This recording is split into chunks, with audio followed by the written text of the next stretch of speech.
राजस्थानच्या एका छोट्याशा गावामध्ये एका दाम्पत्याला एक पुत्र झाला. दोघं खूपच खुश झाली. पुत्रप्राप्तीच्या खुशीमध्ये त्यांनी एक समारंभ आयोजित केला. समारंभात पूर्ण गाव सहभागी झालं. एक ऋषी मुनी पण आले. दाम्पत्याने ऋषी मुनींना आग्रह केला की त्यांनी त्यांच्या पुत्राचं नामकरण करावं. ऋषी मुनी त्या मुलाच्या जवळ गेले. मुलाला पाळण्यातनं उचललं आणि म्हणाले, तुम्हा दोघांना देवाच्या कृपेने हा पुत्र प्राप्त झाला आहे. याचं नाव बालक खूपच बाळसदार आहे आणि याला खाण्याची पण खूप आवड दिसते, म्हणून ह्याचं नाव आजपासून बलवान आहे. दाम्पत्य खुश होतं आणि ऋषी मुनींचा आशीर्वाद घेतं. आता हे बाळ मोठं होत होतं आणि ऋषी मुनींनी जसं सांगितलं होतं बलवानाची भूक वाढतच चालली होती. पण बलवान सुस्त होता. तो खायचा आणि झोपायचा. बलवानची आई थोडी चिंतित होती की बलवान दुसऱ्या मुलांप्रमाणे खेळत बागडत नाही. बलवान आता मोठा झाला होता, गोल गरगरीत पोटू. पण त्याला स्वतःचा मात्र फार अभिमान होता. तो स्वतःसमोर इतरांना तुच्छ समजायचा. त्याला स्वतःच्या नावाचा फार गर्व होता. एक दिवसाची गोष्ट आहे.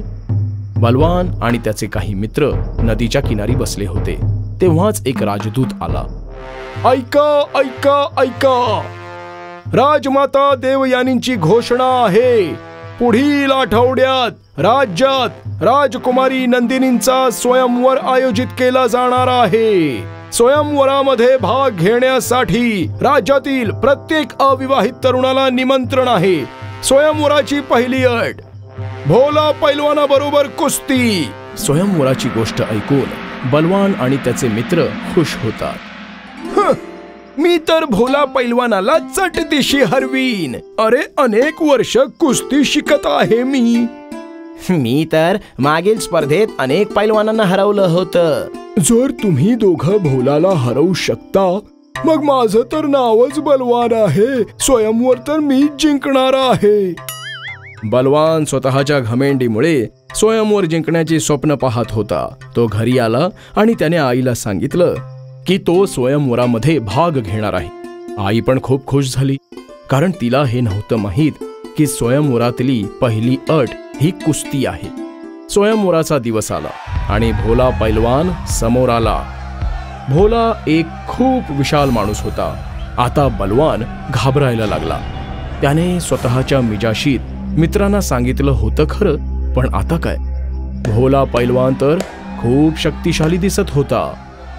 बलवानाने विचार केला, जर तो मागे हटला तर त्याचे सगळे मित्र त्याची टर उडवतील. म्हणून तो आखाड्याकडे चालायला लागला आणि घोषणा झाली की आता आखाड्यात उतरणार बलवान पैलवान. कुस्ती सुरू झाली आणि बलवानाने त्याचा हात भोलाच्या खांद्यावर ठेवताच भोलाने त्याला अगदी सहजपणे उचललं आणि खाली आपटलं. बलवान बेशुद्ध पडला. बलवानाचे मित्र त्याला शुद्धीवर आणायचा खूप प्रयत्न करत होते, पण बलवान उठूच नाही शकला. बलवानाची खोटी घमेंड त्याच्यासाठी हानिकारक सिद्ध झाली. त्याला वाटलं होतं की त्याचं नाव बलवान आहे, म्हणून तो खरंच बलवान म्हणजे शक्तिशाली आहे. पण असं नेहमीच नाही होत. यासाठीच तर म्हणतात, डोळ्याने आंधळा आणि नाव नयन सुरण. हाय, मी आहे शायनी. जर तुम्हाला मला असंच पाहायला आवडत असेल तर हा व्हिडिओ नक्की शेअर करा आणि हो, हा चॅनलही सबस्क्राईब करायला विसरू नका.